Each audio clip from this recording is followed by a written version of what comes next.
So I'm just wanting to basically review multiple regression a little bit before we finish up on effect sizes of multiple regression.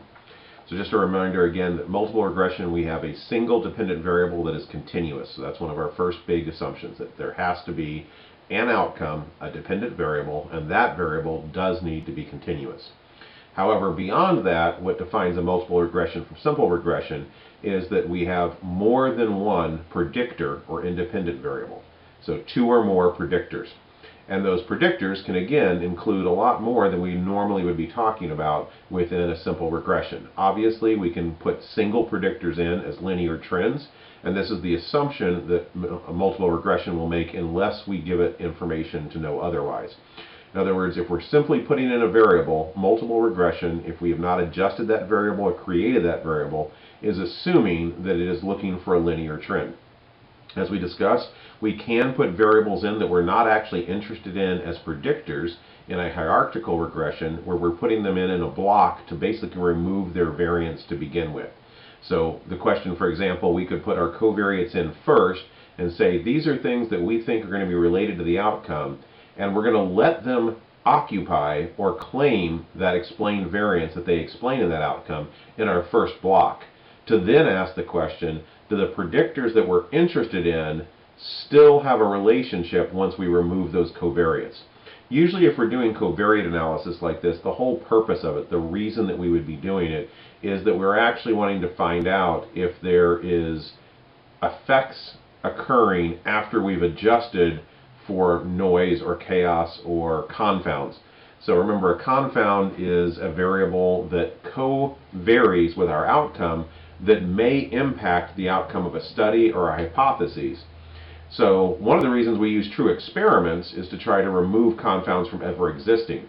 But a lot of times in applied research, we don't actually have the ability to do a true experiment where we're controlling all possible elements other than the one thing we're wanting to change. So there's very likely going to be confounds. If we can identify and measure those confounds, we can put them into the equation in a hierarchical regression in that first block and eliminate their actual effect on the outcome by accounting for it. We talked about that for the most part our predictors will typically be continuous, but multiple regression allows us to also use categorical variables. So normally the only type of categorical variable we can use in a correlation or simple regression is a dichotomous categorical variable. Dichotomous meaning two levels. However, because multiple regression allows us to use multiple predictors, we can actually take a categorical variable with three or more levels and through dummy coding use it as well. And that's what dummy coding basically means, is we're actually going to create a new series of variables to represent that original one categorical variable. So if it was a three-level categorical variable, so the initial column in SPSS was coded 1, 2, and 3, we would recode two new columns. The first one would be basically the presence of 1, whatever that represents, and all other codes, the 2's and the 3's, would become 0's. The second column we would create, now 2's equal 1, and 1's and 3's equal 0. Because we've now created two columns, those two columns represent the three possibilities. So if we put them into the equation, we can now put them together in a block. So again, this is hierarchical regression. And then by looking at that block, we're going to get information about how each categorical variable is related to the outcome. Because we're going to have a column which represents the presence of the first categorical option, a column that represents the second categorical option, and then if neither of those are present, that by de facto or default represents the third available option. We can also create nonlinear trends, and again the idea behind this is we're simply taking the original continuous variable and we're not multiplying it, we're bringing it up to a power of. So for example, we're multiplying it by itself, we're squaring it to create a quadratic trend. Basically the idea that there is a bend in the data, that it starts possibly as a positive relationship but at some point becomes a negative relationship, or starts as a negative relationship and eventually becomes a positive.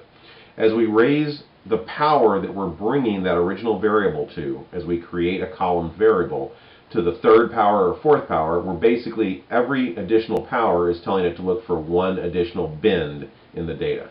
And finally, we can take two continuous variables that already exist in SPSS, two columns, and multiply them by each other. So basically, predictor 1 multiplied by predictor 2 to create a new column, which is the interaction terms. So that's the basic concept of what we can do with multiple regression. So looking at SPSS, the regression coefficients are what we're actually interested in. So those are the information that we're looking at. The interpretation of regression coefficients does depend on the purpose of the additional variables. So we can have several predictors in a block. So for example, in this case, we have a couple of models that we're looking at. The first model only had a single predictor in it, anxiety. The second model has a constant, anxiety, and sex. So we've added an additional variable. So the constant is the same in both cases. We have a constant, and that constant again represents what would happen if the predictor or predictors were all set to 0. Notice the constant in the model with only one predictor is a 3.914. So that's the start point of our regression equation. However, the constant in the model 2, where we have two predictors, it's lower. That's because, again, that's the constant it would be if both of those variables in the model. Following by the constant is now the slope. So again, notice that anxiety in the model where anxiety is left alone to predict our outcome has a slope or a B weight of 0.248. So for every unit of anxiety, we're seeing an increase of 0.248 in the outcome variable. In this case, the dependent variable in this data set is hours, probably hours of studying, I'm not exactly sure. Doesn't really matter, we're just looking at the data here at this point. Again, notice it does change slightly when we add sex. So anxiety is now a 0.244. That probably represents that anxiety and sex, and in this case most likely gender, is somewhat slightly related. So when we add sex or gender to this model of prediction, it takes a little bit of that variance that was explained by anxiety and is now assigning it to sex. Now finally, once we actually have our model and we know that it's significant, we do need to interpret how significant those individual predictors are. So again, if we look at the two tables, Model 1 and Model 2, in Model 1, you'll see anxiety has a t-value of 3.748 with a significance of 0.001, and a very similar value at the bottom. Again, in Model 2, it's now a t of 3.915 and a significance of 0.001. And that gender also has a t of 2.146, and again, its significance is 0.041. Again, below that 0.05, both of these are significant predictors. As far as our degrees of freedom, again, the degrees of freedom for reporting this information is the number of participants we had minus the number of predictors minus 1. So just a reminder, multiclinearity, independent variables, basically this represents when independent variables are too related to each other that they basically are causing a problem within the equations of prediction.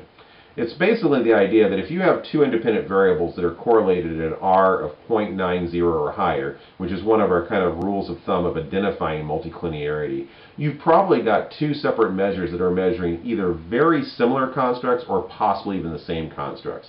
And like I said, the problem with this is that all statistics are making estimates of error, and they're assigning error to various variables. They're assigning that variance. And when we have two predictors in a multiple regression model that are highly related to each other, often what happens is that that adjustment or that assignment of both variance and error becomes very unstable. And we can get very different results just depending on what particular method we can use. And we talked about how stepwise, forward, inter, and hierarchical will give us different results. And it's true, they will. But what happens with multiclinearity is that it's unpredictable how that's going to happen. In the other cases, we kind of can guess how it's going to happen. So if I put in one particular variable first, I'm expecting that it will be grabbing up most of the variance compared to what I might follow up with a second or third or fourth variable in forward regression, or if I've assigned them in a hierarchical. If I actually have multiclinearity, that is no longer necessarily predictable because the regression model is going to struggle to figure out how to put these two highly related predictors into a model.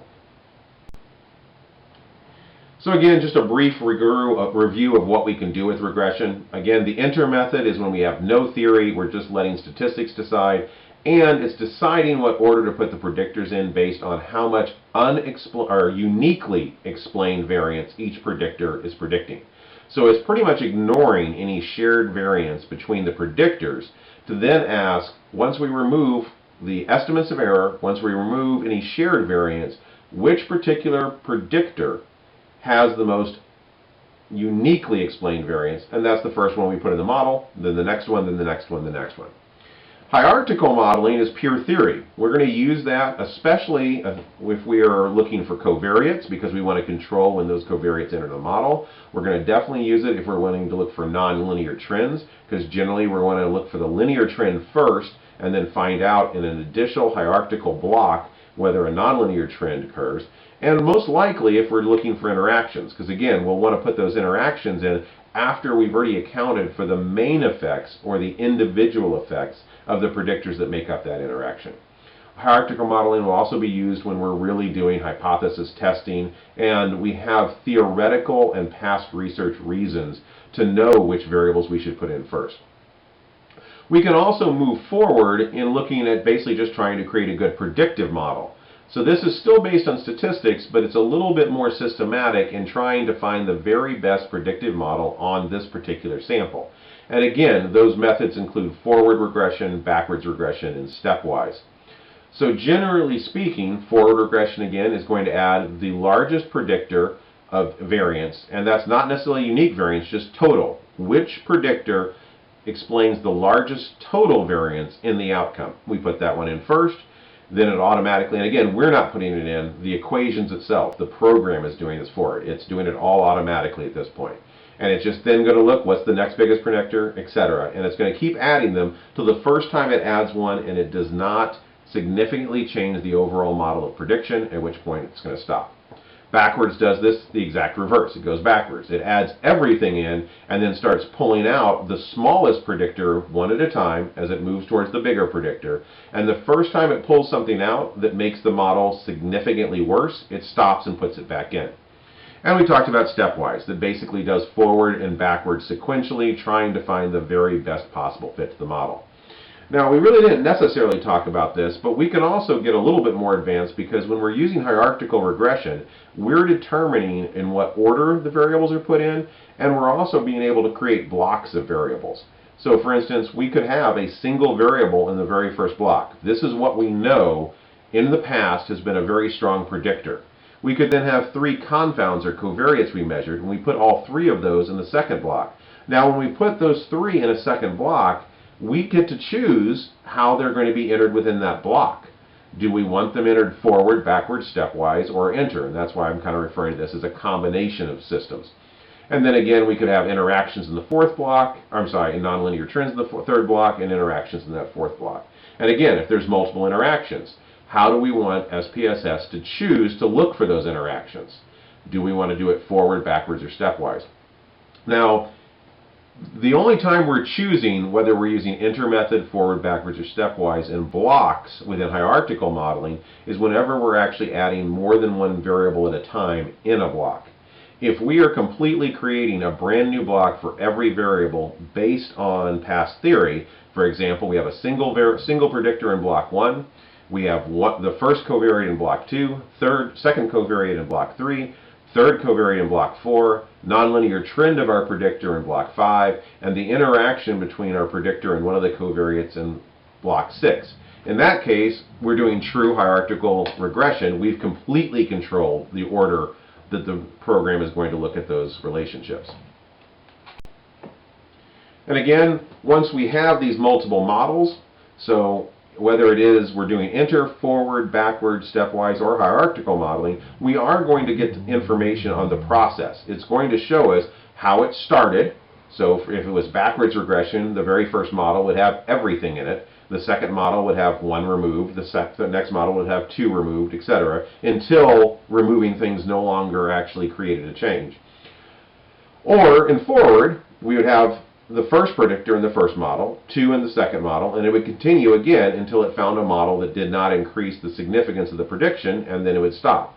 So to look at these models, we also need to interpret how these models are changing. And what we're looking at again is basically the R square, how much total variance in prediction is being explained by this model, and is that significant, which is the F. So that's what we're looking at each model, but we're also looking at the F change. How much does each model significantly increase in prediction over the last model? Once we have the model chosen that we're going to use for our prediction, then we're looking at those significant t-tests. We're interpreting the individual regression coefficients of the predictors. And once again, this is another time where we can take a look for the possibility of multiclinearity if we didn't initially look for the relationships between all our predictors in a general correlation matrix. And what we're looking for is if our coefficients are wildly changing from model to model. That's often, again, an indication of multiclinearity.